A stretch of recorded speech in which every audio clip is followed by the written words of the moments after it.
وَلَا تُطِعْ كُلَّ حَلَّافٍ مَّهِينٍ، اے نبی زیادہ قسمیں اٹھانے والے اور اخلاقی لحاظ سے جو پست آدمی ہوتا ہے اس کو بھی فالو مت کریں۔ اب یہاں اللہ نے ان لوگوں کی کچھ صفات بیان کی ہیں جو معاشرے میں قابل تقلید نہیں ہوتے، تو وہ میں جلدی سے ان کی صفات کو ہائی لائٹ کر دیتا ہوں۔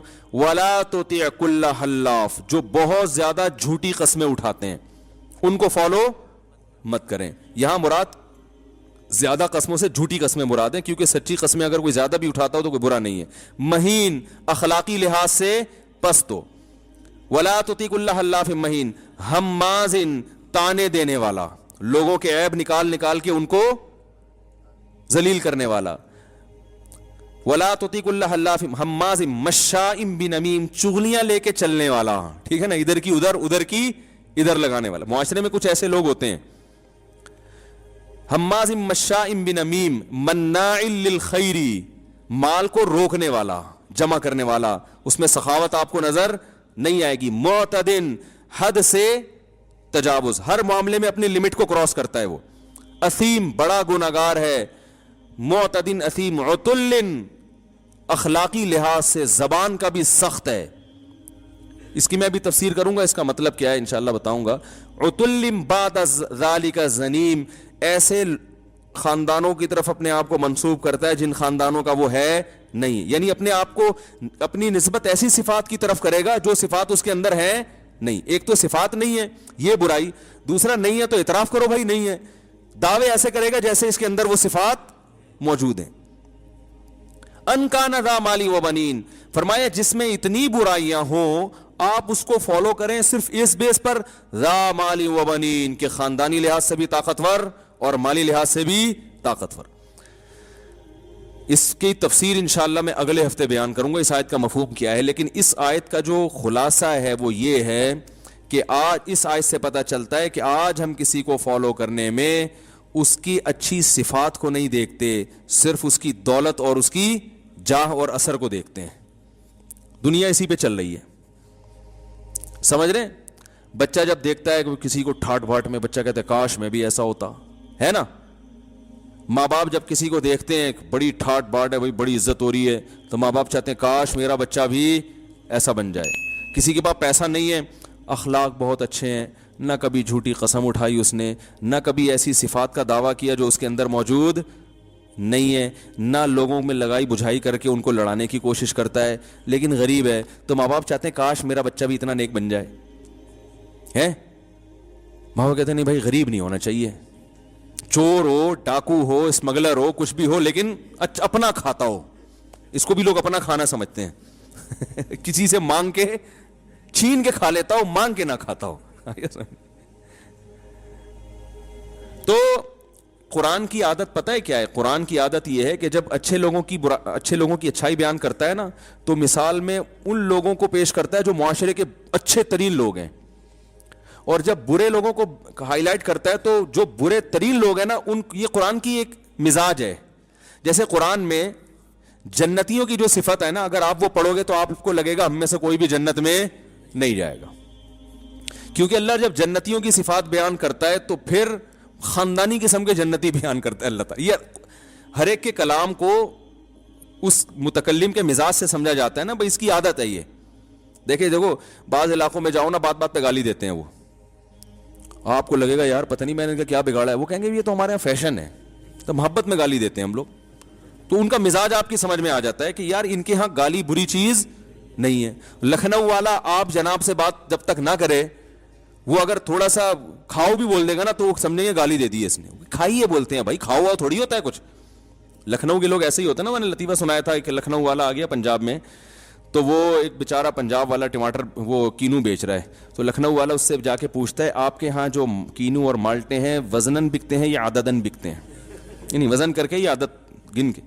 اس کی سمجھ میں نہیں آیا، بھائی آپ کے ہاں جو یہ مالٹے ہیں یہ وزناً بکتے ہیں یا عدداً بکتے ہیں؟ بڑی شائستہ اردو بول رہا ہے وہ، کیا کہہ رہا ہے بھائی؟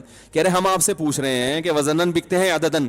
کہہ رہے ہمارے ہاں نہ وزناً نہ دنادن بکتے ہیں، دنادن لینا لو ورنہ پتلی گلی سے نکلو دنادن مال صبح شام بکتا ہے بھائی، کیا وزن ادر لگا کے رکھی ہوئی ہے یار۔ تو ہر ایک کے مزاج کو سمجھ کے اس کے کلام کا مطلب نکالا جاتا ہے. تو قرآن مجید کا مزاج یہ ہے کہ اللہ جب جنتیوں کی صفت بیان کرتا ہے تو اچھے لوگ جنت میں جائیں گے نا, تو اچھے لوگوں کی وہ صفات بیان کرے گا جو بہت ہی اچھے لوگوں میں صفات ہوتی ہیں. جیسے قرآن میں جب جنت کی بات آتی ہے تو اللہ فرماتے ہیں قد افلح المؤمنون الذین هم فی صلاتهم خاشعون. صرف نماز پڑھتے نہیں, نمازوں میں خشوع پیدا کرتے ہیں. هم عن اللغو معرضون, فضول لغویات سے ہمیشہ بچتے ہیں.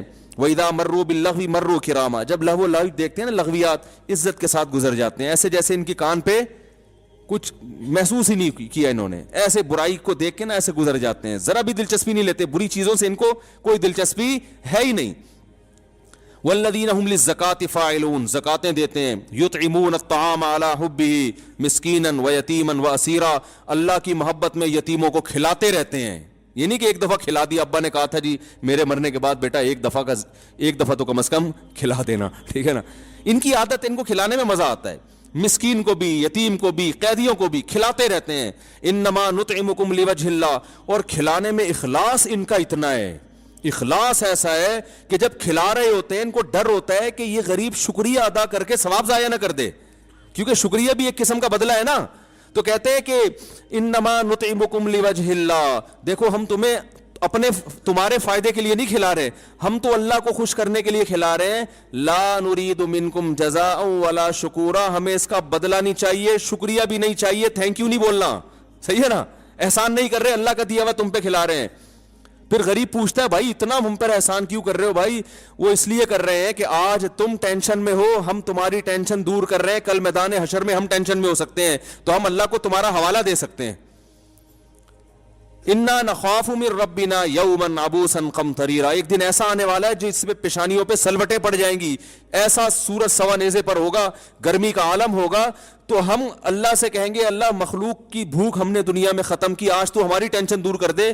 تو ہمیں امید ہے کہ اللہ کو تمہارا وسیلہ پیش کر کے, تمہارا واسطہ دے کر کے یہ عذاب ہم سے ٹل سکے گا. یعنی اللہ کہے گا نا تم نے میری مخلوق کے لیے کیا تھا جو میں آج تمہارے لیے کروں. تو یہ کون لوگ ہیں؟ یہ بالکل اعلیٰ درجے کے جنتی, صحیح ہے نا. اور اللہ ان کی صفات بیان کرتا ہے یبیتون لربہم سجدا وقیاما, راتوں کو سجدے اور قیام میں گزرتی ہیں ان کی راتیں, روتے ہیں اللہ کے سامنے, جہنم سے پناہ مانگتے ہیں, جنت مانگتے ہیں, اور یتیم کی کفالت کرتے ہیں. ایسی اللہ نے صفات بیان کی ہیں. اگر کبھی کوئی غلطی ہو جائے تو اللہ سے توبہ کرتے ہیں, دیر نہیں کرتے توبہ میں. ولم یصروا علی ما فعلوا, اس گناہ کو بار بار نہیں کرتے. وہم یعلمون, کیونکہ انہیں اس گناہ کے انجام کا علم ہوتا ہے کہ اس پہ سخت سزا ملنے والی ہے. اور رشتہ داری جوڑتے ہیں. یصلون ما امر اللہ بہ ان یوصل, رشتہ داری کو ٹوٹنے نہیں دیتے, بھائی بہن کو جوڑ کے رکھتے ہیں. بھائی یہ چچا ہے یا ماموں ہے یا خالہ ہے, بنا کے رکھو. وہ توڑ رہا ہے پھر بھی جوڑنے کی کوشش کرتے ہیں. تو ایسے خاندانی لوگ جنت میں کوئی آج نظر آتے ہیں؟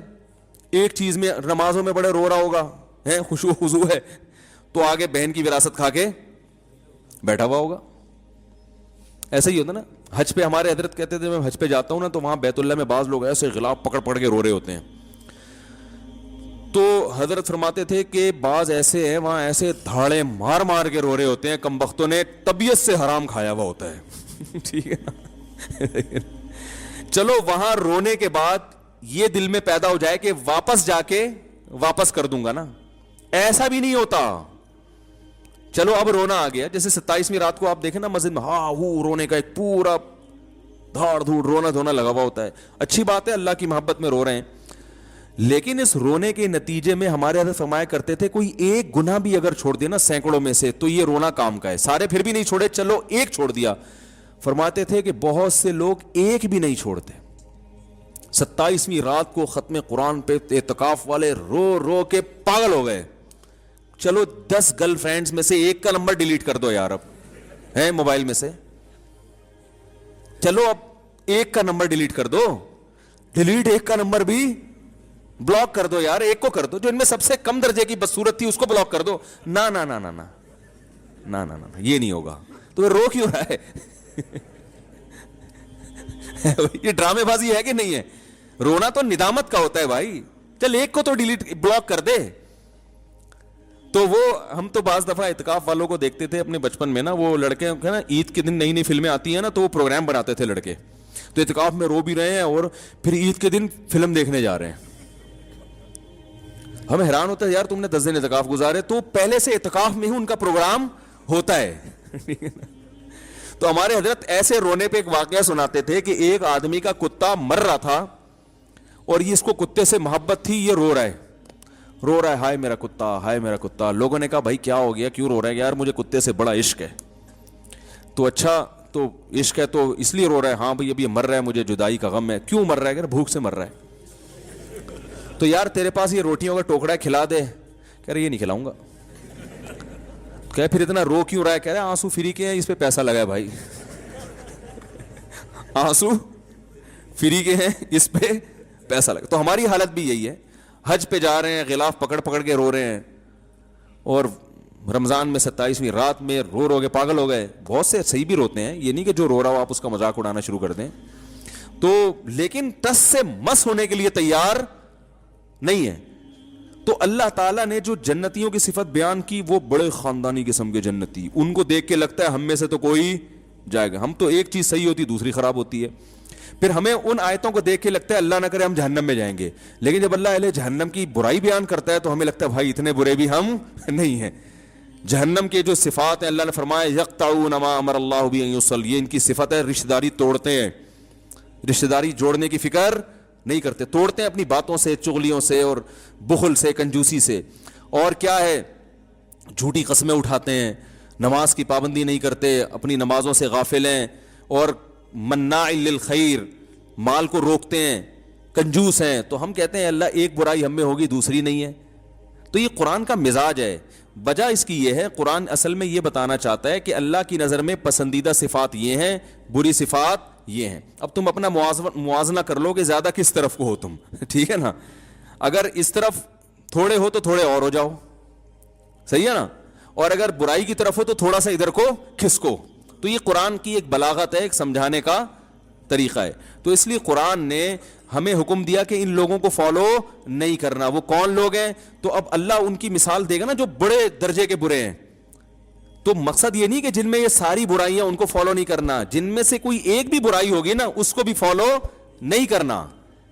جھوٹی قسمیں اٹھانے والے کو فالو نہیں کرنا, اخلاقی لحاظ سے پست آدمی کو فالو نہیں کرنا ہے. اور کیا ہے, ولا تطیعوا اللہ حلاف مہین ہماز, جو تانے دینے والا ہے نا. ایک ہوتا ہے معاشرے میں کوئی برائی ہو تو اصلاح کرتا ہے, سائٹ پہ لے جا کے سمجھائے گا یار آپ یہ برائی کر رہے ہو, اچھا نہیں ہے, آپ کو نقصان ہوگا. ایک ہوتا ہے جا کے ابے تیری اوقات مجھے پتا ہے تو ہے کیا. آج کل تو یہی چل رہا ہے مارکیٹ میں, ابے تو باتیں کر رہا ہے ممبر پہ بیٹھ کے, ہمیں پتا ہے, ابے تو ہمیں پتا ہے حج کر کے آیا نا, تیرے پہ جو تیرے نور وور ہے, میں سب ہم سے نہیں چھپا, کہتے ہیں نا. ہمارے سامنے زیادہ فنڈر بننے کی کوشش نہیں, ہمیں پتا ہے, ہمیں پتا ہے. ابے تو دوسروں کے بات کا اپنے گھر کا تو حال جا کے دیکھ, تیری بیوی تو پردہ کرتی نہیں ہے, تیری بیٹیاں تو بازار میں گھوم رہی ہوتی ہیں. لوگ مجھے بعض دفعہ آ کے بتا رہے ہیں یار وہ فلاں اتنے نیک ہیں, ان کی بیٹی ایسے گھوم رہی ہوتی ہے. کہتا ہوں بھائی اگر تمہاری بیٹی گھوم رہی ہوتی, تم چاہتے کہ دنیا کے سامنے تذکرہ ہو اس کا, دوسرے کی بیٹی گھوم رہی ہے اس کو جا کے بتاؤ کہ حضرت آپ اتنے نیک ہیں, آپ کی بچی ایسی گھوم رہی ہے, آپ کی بدنامی ہو رہی ہے, بڑی گزارش ہے کہ یہ اس کا خیال کریں. ایک دفعہ سمجھا دیں, آپ کا فرض ادا ہو جائے گا. اس کے بعد وہ کرے نہ کرے, آپ نے اپنی خبر میں جانا ہے, اس نے اپنی خبر میں جانا ہے.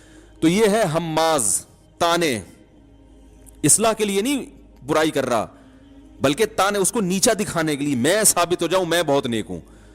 اور مشائم بنمیم, اللہ فرماتے ہیں کچھ لوگ ایسے ہیں, مشا کہتے ہیں, ایک تو ماشی ہوتا ہے چلنے والا, ایک مشا ہوتا ہے جس کا کام ہی ہر وقت یہی ہو, چغلیاں. کیونکہ اللہ نے اس میں اشارہ کر دیا جو چغلیاں لگاتا ہے وہ ایک دفعہ نہیں لگاتا, اس کا کام ہی یہی ہوتا ہے. اور معاشرے میں آپ دیکھ لو, جو نہیں لگاتے وہ کبھی بھی نہیں لگاتے, جو لگاتے ہیں ان کا پھر صبح شام آفس میں تو آپ لوگ دیکھتے ہوں گے نا, باس کے سامنے بیٹھ کے اس کی برائی, وہ جو لیٹ آتا ہے سر وہ حاضری پوری لکھ رہا ہوتا ہے, مجھے پتا ہے, ٹھیک ہے نا. تو ادھر سے ادھر, اور اصلاح کی نیت سے نہیں, چغلی کہتے ہیں اصلاح کی نیت سے برائی کو نہیں پروموٹ کرنا, شکایت کرنا, بلکہ فساد کی نیت سے. اصلاح کی نیت سے ہوتا تو پہلے انسان اس کو خود سمجھائے, پہلے تو یہ دیکھے کہ میرے سمجھانے سے اس کا کوئی فائدہ بھی ہوگا کہ نہیں ہوگا, یا میں اس کا مکلف بھی ہوں, یہ کوئی میرا ملازم ہے جو میں اس کو سمجھاؤں. ہر چیز ہر ایک کو آپ جا کے ڈی ایس پی سے مل رہے ہو اس کو سمجھانے کے لیے کہ سر رشوت نہ لیا کریں, وہ کہے گا تو میرا باپ ہے بھائی, تو کون ہے مجھے آگے سمجھا رہا ہے. تو پہلے تو یہ دیکھو کہ آپ اس کے مکلف بھی ہیں, آپ کی ذمہ داری بھی ہے کہ آپ جا کے سمجھائیں, کیونکہ ہر چیز ہر ایک کو سمجھانے کی نہیں ہوتی. آپ سمجھائیں گے تو بجائے فائدے کے الٹا نقصان ہو جائے گا. ڈی ایس پی کو سمجھانا ہے تو بھائی اس سے بڑے آفیسر سے رابطہ کریں, اور وہ بڑے آفیسر سے بھی جب کریں جب وہ آپ کا کچھ لگتا ہو. آپ کے ابا ڈی ایس پی ہیں تو ابا سے کہہ کے ایس ایچ او کو سمجھائیں آپ, ٹھیک ہے نا. اس طرح سے تو کام ہو سکتا ہے. تو 100 دفعہ سوچنا پڑتا ہے. تو نمیم کہتے ہیں کہ سوچے بغیر بس ادھر کی ادھر, ادھر کی ادھر. تو اللہ فرماتے ہیں جو اس قسم کے لوگ تمہیں مارکیٹ میں نظر آئیں گے ان کو فالو نہیں کرنا ہے. عتل بعد ذلک زنیم, فرمایا بد اخلاق, بات بات پہ غصہ. لوگ بعض ہوتے ہیں کہ یار میٹر گھوم جاتا ہے میرا, اس کو فخر سے کہا جاتا ہے نا.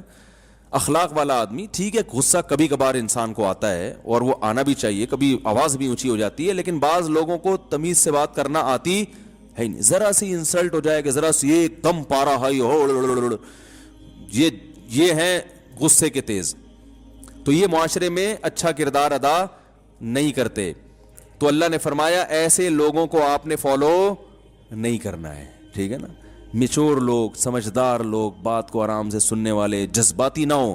نبی صلی اللہ علیہ وسلم نے فرمایا الانات من الرحمن والعجلۃ من الشیطان. انات کہتے ہیں وقار, سنجیدگی سے. کوئی بھی آپ فیصلہ کرنے سے پہلے جب بہت سوچتے ہیں نا تو اس کو ہم کہتے ہیں, عربی میں کہتے ہیں انات, تسلی. جذباتی نہیں ہے, ایک دم نہیں, ایک دم کسی نے آپ سو آ کے بتا دیا یار تمہاری بیگم وہاں چھت پہ کھڑی ہوئی تھی, ایک دم بندوق نکال لی, او بھائی جا کے پہلے پوچھ یار کھڑی ہوئی بھی تھی کہ نہیں کھڑی ہوئی تھی, یہ اس کا کیا لگتا ہے. اس سے بولتا کھڑی تیری کیا لگتی ہے جو تو مجھے آگے بتا رہا ہے. کتنے قتل اس طرح ہو چکے ہیں پتہ ہے آپ کو, غلط فہمیوں میں. کسی نے بیگم کو موبائل دیکھا, اس میں کسی کا وہ مس کال آئی ہوئی ہے, یہ کیا لگتا ہے, فون اٹھا کے گھمایا, وہ شرارتی بندہ تھا, اس نے کہہ دیا میں تمہاری بیگم کا دوست ہوں, میں اس سے محبت کرتا ہوں, ٹھا بیگم کو اڑا دیا. تحقیق تو کرو, ایسا تو نہیں کہ لڑکی لڑکا بن کے بات کر رہی ہے یا کوئی بندہ خام خواہ میں آپ کا گھر اجاڑ رہا ہے. تو یہ ہمارے معاشرے میں ایسی جذباتیت بہت ہے. فیس بک پہ آپ دیکھیں فلاں نے جو ہے نا, فلاں نے کوئی بھی خبر آئے گی نا کہ فلاں نے یہ جرم کیا ہے, تحقیق نہیں کرتے, گالیاں دبا کے دینا شروع کر دیتے ہیں اس کو.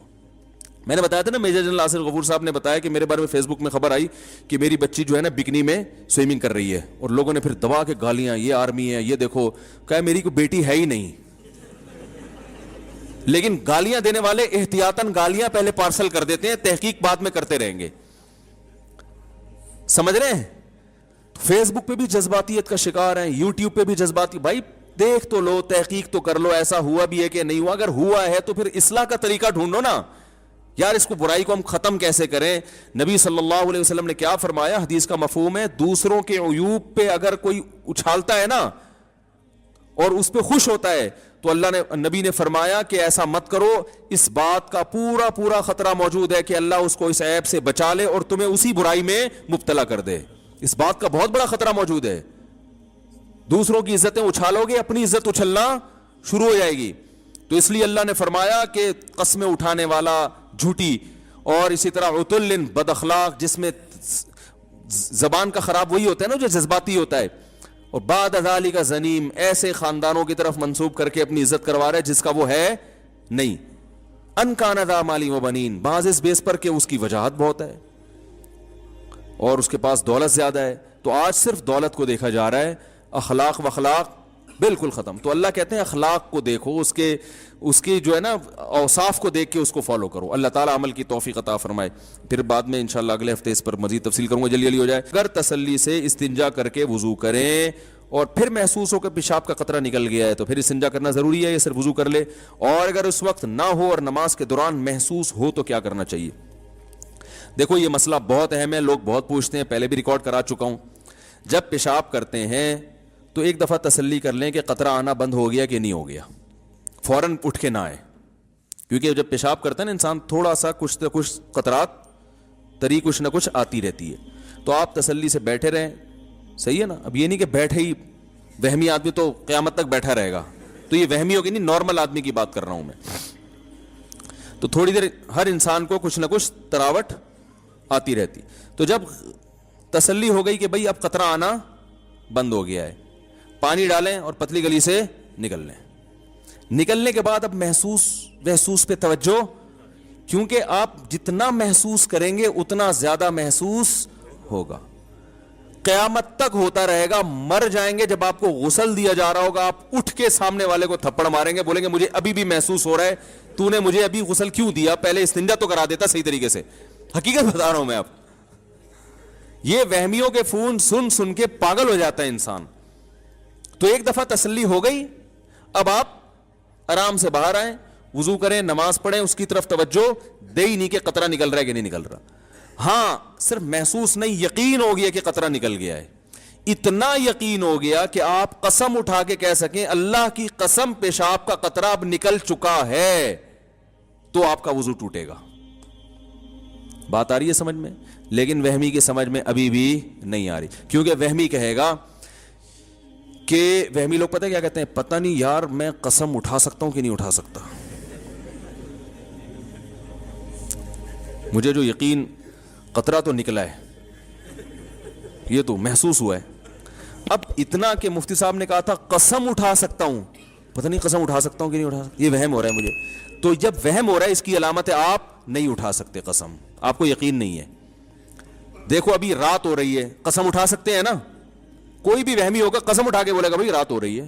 اب وہ بھی اس پہ بھی قسم نہ اٹھا سکے, پھر وہ اس کو تو پھر فوراً کسی نفسیاتی ہاسپٹل میں ایڈمٹ کرائے نا. تو جو آپ کو وہم ہو رہا ہے پتہ نہیں قسم اٹھا سکتا ہوں, تو اس کی علامت ہے کہ آپ کو یقین نہیں ہے, تبھی تو آپ کنفیوز ہیں کہ اٹھا سکتا ہوں کہ نہیں اٹھا. جو 100% جس چیز کا یقین ہوتا ہے فوراً انسان قسم اٹھا لیتا ہے.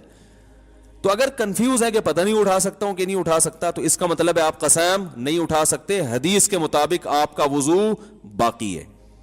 اب آپ جا جا کے بلا وجہ شلواریں چیک کر کر کے اپنا ٹائم ضائع کرتے رہو اور وسوسے میں آتے رہو, تو وہی بات ہے کہ یہ آپ کی اپنی ٹینشن ہے, یہ ٹینشن شریعت نے آپ کو نہیں دی ہے. شریعت کا حکم یہ ہے کہ ایک دفعہ جب یقین ہو گیا کہ قطرے آنا بند ہو گئے ہیں, تو اب جب تک 100% یقین نہیں ہوگا قطرے نکلنے کا, اس وقت تک آپ کا وضو برقرار رہے گا. اب وہمی ایک اور مسئلے کا شکار ہوتا ہے. وہمی کہتا ہے ٹھیک ہے مجھے یقین نہیں ہے کہ قطرہ نکلا ہے, لیکن پاسبل تو ہے کہ نکل گیا ہوں.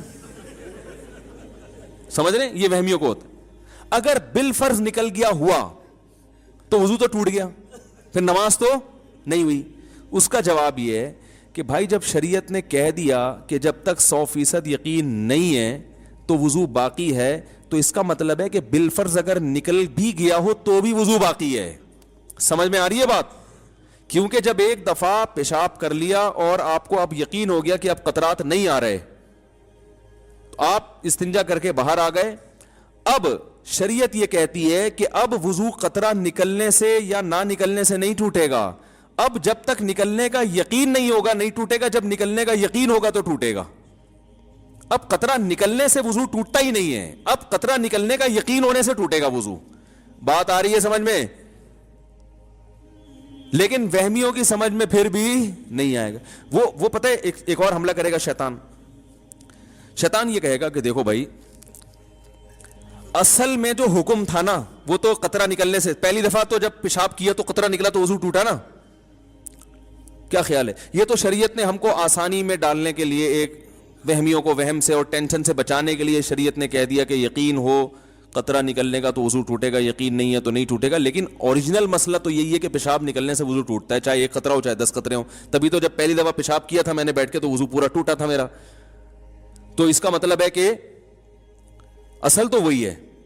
تو یاد رکھو وہ جو اصل ہے کہ پیشاب نکلنے سے وضو ٹوٹتا ہے وہ بھی شریعت کے بتانے سے ٹوٹتا ہے نا, یہ کسی انگریز نے ریسرچ کر کے بتایا تھا لیبارٹری میں.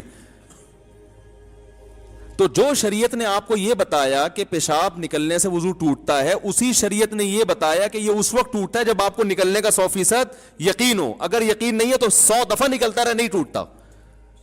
یہ کوئی میڈیکل سائنس کی رپورٹ تھوڑی ہے کہ پیشاب نکلنے سے وضو ٹوٹ جاتا ہے بھائی. اس کے بعد بھی اگر کسی وہمی کی سمجھ میں مسئلہ نہیں آیا تو پھر یہ پولیس کا کیس ہے سیدھا سیدھا, بشرطے کہ جو پولیس آپ کا علاج کرے گی وہ خود وہمی نہ ہو.